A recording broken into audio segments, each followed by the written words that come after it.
आज Tripura 2 east parliamentary constituency का चुनाव हुआ। उसका आज दिन भर में बहुत ही शांतिपूर्ण ढंग से लोग आए, मतदाता आए, और अभी तक जो 8 बजे तक का हमारा पोल परसेंटेज है 80.32 total voter turnout Tripura east के पोलिंग में आया है। और पूरे दिन भर बहुत ही शांतिपूर्ण ढंग से ये मतदान हुआ। कंप्लेंट भी काफ़ी कम थी, जो भी हुई थी उनको हमने साथ ही साथ इंक्वायर किया और उसके ऊपर जो भी उचित कार्रवाई लेनी थी की गई।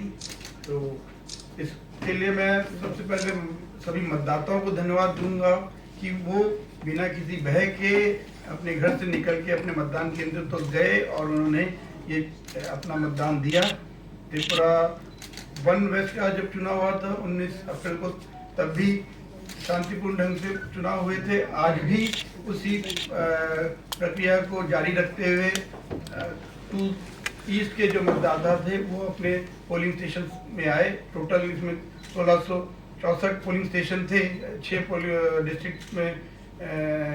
उन सभी में अच्छी संख्या में लोग आए और उनका चुनाव हुआ। तो मैं उनको दोबारा धन्यवाद देता हूं कि उन्होंने इस चुनाव प्रक्रिया को सफल बनाया। साथ ही साथ मैं जो पॉलिटिकल पार्टीज हैं, कैंडिडेट्स हैं, उनको भी उन्होंने जो इस चुनाव क्रियान्वयन में हमारा को सहयोग दिया, उनको धन्यवाद देता हूं। आप सभी मीडिया लोगों का, आप लोगों ने भी समय समय पर जो इलेक्शन प्रोसेस है उसके बारे में मतदाताओं को अवगत कराने में, पॉलिटिकल पार्टीज को, कैंडिडेट को बताने में, और जो कैंडिडेट्स की तरफ से या मतदाताओं की तरफ से जो उनके सुझाव, उनके कोई प्रश्न, उनके जो कुछ कंप्लेंट्स है उनको भी हम तक पहुंचाने में सहायता की। तो उसके लिए भी मैं आप सबको धन्यवाद देता हूं। और ये पूरी प्रक्रिया जो 16 मार्च को आरंभ हुई थी इलेक्शन कमीशन के चुनाव के अनाउंसमेंट के साथ, उसमें जो पोलिंग प्रोसेस है हमारी, पोल जो 2 फेज में होना था, फेज 1 फेज 2, उसको हम लोगों ने काफ़ी सुचारू रूप से कंप्लीट किया है। अब आज अभी जितनी भी पोलिंग पार्टीज हैं, अभी कुछ करीब 20 के आसपास पोलिंग स्टेशन में अभी चल रहा है, जो उनका टोकन वगैरह बटे हैं, लेकिन वो भी जल्दी कंप्लीट हो जाएगा और सभी टीमें वापस आ जाएंगी। करीब 650 तक तो टीम वापस आ चुकी हैं, बाकी भी रास्ते में हैं। और इस तरीके से रात में सारे स्ट्रॉन्ग रूम्स में ईवीएम्स आके उनको सील कर दिया जाएगा और कल स्क्रूटनी होगी, जिसके बाद ये सारे ईवीएम्स जो पोलिंग परसेंटेज है वो कल जब सारे पेपर्स आ जाएंगे वो फाइनल हमें कल मिल जाएगा। और उसके बाद जैसे आप जानते ही हैं कि ये फेज 2 कंप्लीट होगा। ये पूरी प्रक्रिया 7 फेजों की है, जो 1 जून को लास्ट फेज के बाद 4 जून को जब काउंटिंग हुई तब उसके साथ ये शेष होगी। तो हमारे यहाँ अब 4 जून को अलग अलग 20 लोकेशंस हैं जहाँ पे काउंटिंग होगी 4 जून को, और उसके बाद उसके तरफ से तो उसके लिए हमारी तैयारियां अभी से चल रही हैं। और इस बीच में जो हमें समय मिला है उसमें हम लोग और बाकी तैयारी पूरी कर लेंगे। तो हमें पुनः आप सबको मैं धन्यवाद देता हूँ कि चुनाव हम लोग बिना किसी वायलेंस के बहुत ही फ्री एंड फेयर मैनर में हम कंडक्ट करने में सफल हुए हैं, जिसमें सभी का योगदान रहा। तो इसके बारे में क्या कहना है? और एक दूसरा क्वेश्चन है, वेस्ट बंगाल में जैसे कमीशन के लोग वोटर के घर पे जाके उनको लेके आते हैं, उनको कॉन्फिडेंस देने के लिए, ऐसा कुछ यहाँ त्रिपुरा में नहीं हुआ। देखना है क्या यहाँ पे कुछ लेगिंग्स रह गया क्या? नहीं, जो आपने CAPF का एरिया डोमिनेशन बोला, जितना हमने देखा उसको हमें उस दृष्टि से देखना पड़ेगा कि कितनी फोर्स हमें इलेक्शन कमीशन से मिली। अभी आपका आप जो असेंबली इलेक्शन में आपको जो 400 कंपनीज मिली थी, आप उस दृष्टि से अगर कंपेयर करेंगे तो क्योंकि उससे कम केवल 85 कंपनीज हमें इस इलेक्शन कंडक्ट करने के लिए मिली थी। तो उस दृष्टि से अगर आप देखेंगे तो फोर्सेस का विजिबिलिटी कम रहेगा, लेकिन उसको भी कैसे बेस्ट वे में हम यूज करें उसको ध्यान में रखते हुए लोकल स्टेट पुलिस, TSR सबको लेके एरिया डोमिनेशन हुआ। और आप लोगों ने मीडिया के थ्रू उसको कवर भी किया है, जिसका काफी अच्छा असर रहा है। और जो आप दूसरा बोल रहे हैं कि वोटर्स तक पहुंचने के लिए, तो आप सभी जानते हैं BLO का सिस्टम रहता है, जो हर मतदाता के साथ परिचय बना के रखता है, उनकी जो भी डे टू डे उसमें चेंजेस आते हैं उनके घर में, उन डिटेल्स में वो देखते हैं और वोटर इंफॉर्मेशन स्लिप के द्वारा वो उनको सारे तथ्य देता है।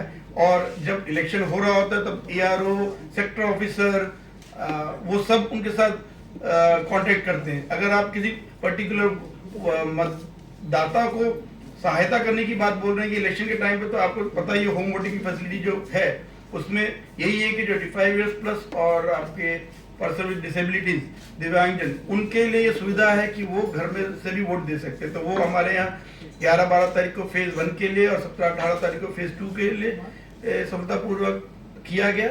इसके अलावा भी अगर किसी दिव्यांगजन को पोलिंग स्टेशन तक आने के लिए कोई सहायता चाहिए होती तो वो सक्षम ऐप में BLO के थ्रू उसको बोल सकते हैं और उस हिसाब से उनको फिर सहायता दी जाती है। सर बिलोनिया और बहुत सारे सर जगहों में वोट बॉयकॉट किया गया।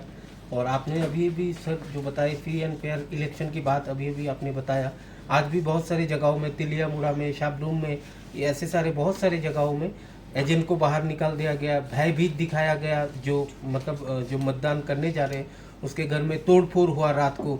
तो इसके विषय में आप क्या कहेंगे? आपके पास कोई मतलब मैसेज आया है कि नहीं? आप जो बात बोल रहे हैं उसका कंप्लेंट जो हमारे पास लिखित में तो ऐसा कोई कंप्लेंट नहीं आया जो आप जितना बोल रहे हैं कि किस जगह हुआ, किस पोलिंग एजेंट के साथ हुआ। अगर वो तथ्य आपके पास हैं, जैसे हमने पहले भी बोला, आप लोग तो खुद मीडिया में हैं, आपके पास कैमराज हैं, अगर ऐसा कोई तथ्य होता तो आप हमें देते। लेकिन जो भी कंप्लेंट आई है उसको हमने एग्जामिन किया है और उसका हिसाब से एक्शन लिया है। और जहाँ तक आप बोल रहे हैं बॉयकॉट का, तो 2 पोलिंग स्टेशन में हुआ है जहाँ पे लोगों ने खुद निर्णय लिया कि हम मतदान में भाग नहीं लेंगे। अगर आप 2 थे, एक 41/3 नॉयटन लाल पारा JB स्कूल और दूसरा 44/5 संडाई मोहन पारा JB स्कूल। इसमें जो उनको अपने इलाके में सड़क को लेके या कोई इस टाइप की और समस्याओं को लेके उनके कुछ उनके मतलब अपने कुछ कंसर्न थे, तो उसके लिए वहाँ पे जितने भी डेवलपमेंट एजेंसीज हैं उन्होंने उनसे बात की। अब BDO, SDM, ADM, उन्होंने जाकर उनको समझाने की कोशिश की। ये जो डेवलपमेंट एक्टिविटी ये कंटिन्यूस प्रक्रिया है, तो ये तो किसी भी प्रशासन के देखरेख की जिम्मेदारी है और वो उस वे में की ही जाएगी। और इसलिए उनको चुनाव में भाग लेने के लिए प्रेरित किया गया, लेकिन उन्होंने खुद निर्णय लिया कि हम नहीं भाग लेंगे, तो उसका हम फिर सम्मान करते हैं। वोट देने से पहले वोट हो गए, हाँ, ऐसा भी अभियोग आया है। एक प्रिसाइडिंग ऑफिसर नारायण चतुर्वेदी उसके अगेंस्ट में ये वोट देने से पहले वोट हो गया, ऐसा हुआ है। तो वो हुआ है बागबासा, ऐसा कोई रिपोर्ट है? अभी हमारे पास तो आया नहीं, तो आप दीजिएगा, हम उसको इंक्वायर करेंगे। सर आप एक बुरा ना माने तो बात पूछो, आप टीवी देखते हो, सोशल मीडिया भी सर देखते हो।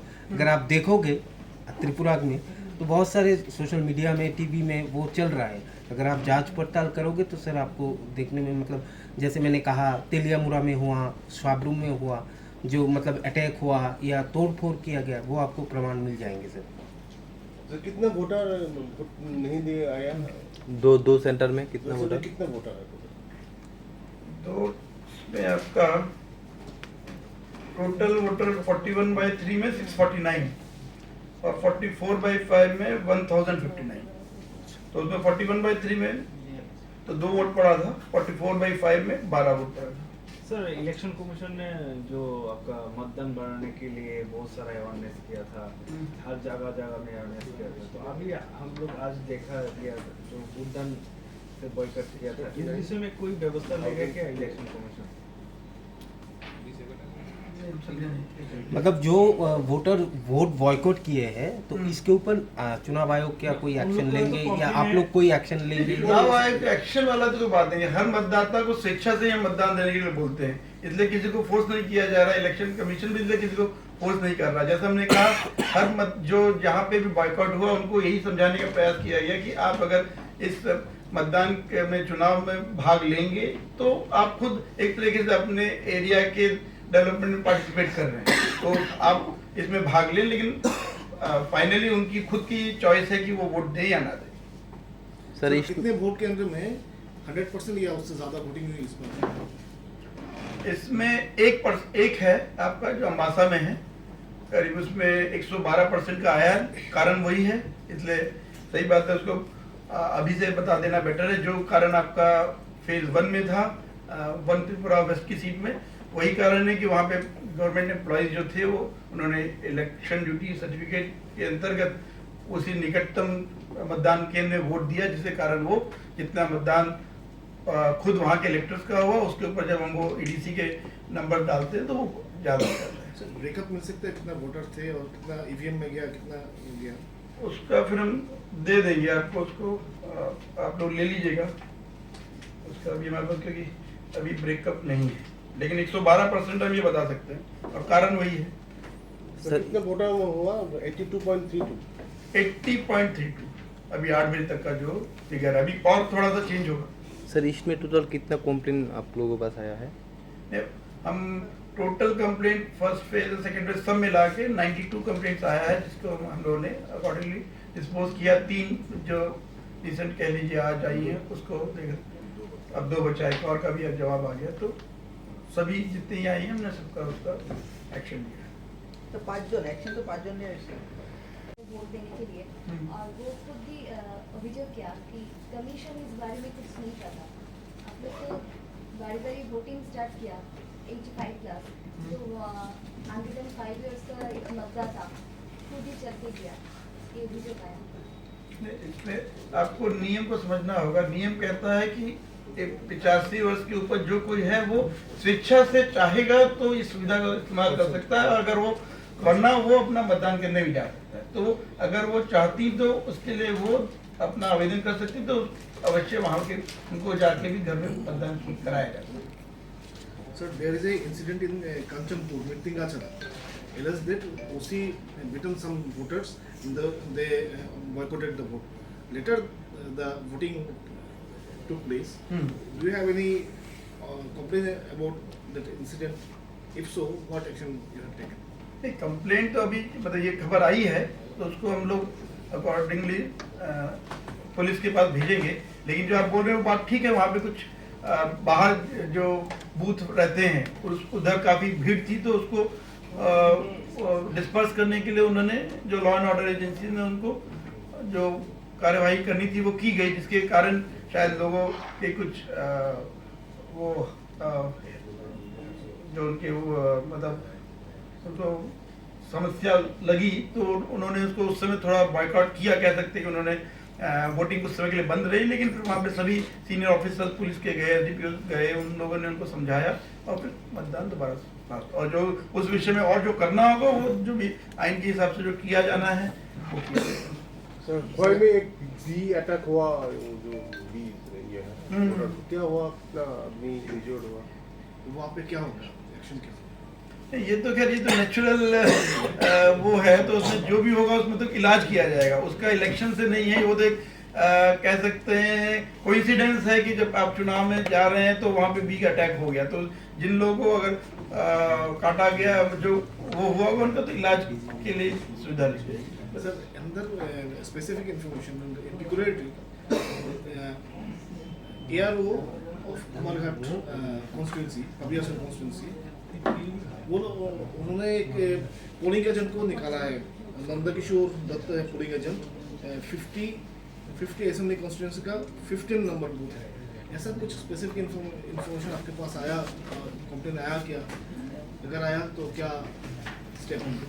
অ্যাকচুয়ালি এটা একটা কপ্টের যেটা বলছেন এটা ইনফরমেশন আমাদের কাছে আছে যে ওই এজেন্টকে মানে বলা হয়েছিল যে আপনার এগেন্সটে যেহেতু কিছু ক্রিমিনাল ইয়ে আছে, এটা ওরা লোকাল লেভেলে একটা সিদ্ধান্ত হয়েছিল, লোকাল লেভেলে সব পার্টির সাথে যাতে ক্রিমিনাল ব্যাকগ্রাউন্ড থাকে তাদের কে হবে না, কিন্তু ইসিআইয়ের গাইডলাইনে এরকম কিছু নেই।